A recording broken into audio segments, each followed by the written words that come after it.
Finally বন্ধ হয়েছে। এটা কার মাধ্যমে হয়েছে জানেন? এই পাকিস্তানের পিস নিয়ে আসছে সারা ওয়ার্ল্ডে। পাকিস্তানের প্রাইম মিনিস্টার শেহবাজ শরীফ আর তাদের মিলিটারি প্রধান আসিফ মুনির এবং ইরান ডোনাল্ড ট্রাম্পের টিম সহ তারা একটা প্রপোজাল আনছে।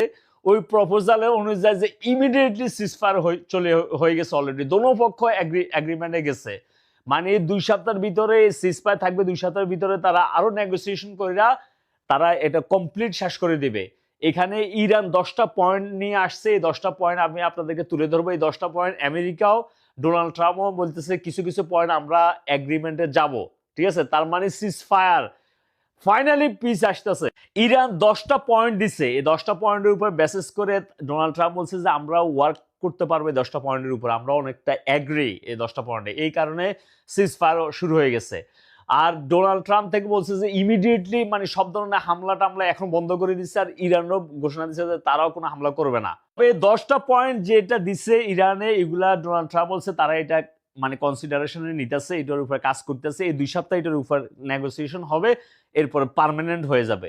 প্রথম পয়েন্ট কি দেখছেন? Guarantee that Iran will not be attack again. ইরানকে আর কোনো অ্যাটাক করবে না তারা, এটা গ্যারান্টি দিতে হবে। সেকেন্ড হচ্ছে যে permanent end to the war, মানে সিজফায়ারে 2 সপ্তাহ পরে পার্মানেন্ট ভাবে মানে যুদ্ধ বন্ধ হয়ে যাবে। 3 নম্বর পয়েন্ট মানে ইসরায়েল লেবাননের উপর অ্যাটাক বন্ধ করে দিতে হবে। নাম্বার 4 ইরানের উপর সব ধরনের স্যাংশন উঠাই দিতে হবে। 5 ইরানের যত প্রক্সি আছে আশেপাশে তাদের সাথে ফাইট বন্ধ করে দিতে হবে, তাদেরকে আর মারা যাবে না। Point number 6 in return Iran would open strait of Hormuz open করে দিবে ইরান। পয়েন্ট নম্বর 7 যেটা ইরানকে ইকোনমিক্যালি হেল্প করবে কি জানেন? Iran will charge 2 million per ship. প্রত্যেকটা শিপেতে তারা 2 মিলিয়ন চার্জ করবে।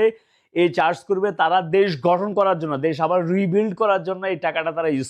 পয়েন্ট নম্বর 8 এই টাকা ইরান শুধু একলা নিবে না, এই 2 মিলিয়ন পার শিপ তারা এটা ভাগাভাগি করবে ওমানের সাথে। মাঝখান দিয়ে ওমানও কিন্তু লাভবান হইতেছে। কিন্তু ওমান কিন্তু এবার খুব ভালো সিরিয়াসলি নেগোসিয়েশন করার সময় ইরানের ফ্রেন্ড ছিল, আর ইরান কিন্তু ওমানে কিন্তু হিট তেমন করে না। পয়েন্ট 9 ইরান একটা রুলস করে দিবে, কোন শিপ আগে যাবে, কোনটা কখন যাবে, কোনটা কোন রুটে যাবে, এটা নির্ধারণ করবে ইরান।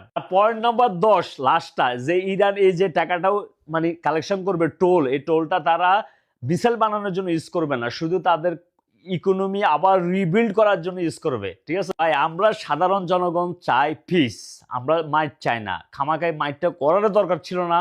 এত লক্ষ লক্ষ এত বিলিয়ন বিলিয়ন ডলার লস হয়েছে, মানুষের ক্ষতি হয়েছে, মানুষের জান গেছে, এত সম্পদ লস হয়েছে, এতগুলো মানুষের চিন্তা, আমরা এত কিছু নিয়ে ব্যস্ত থাকি, আমাদের কাজকর্ম থেকে আমরা মনে উঠে গেছে। এখন পিস আসক, আমরা চাই দেশ পৃথিবী আবার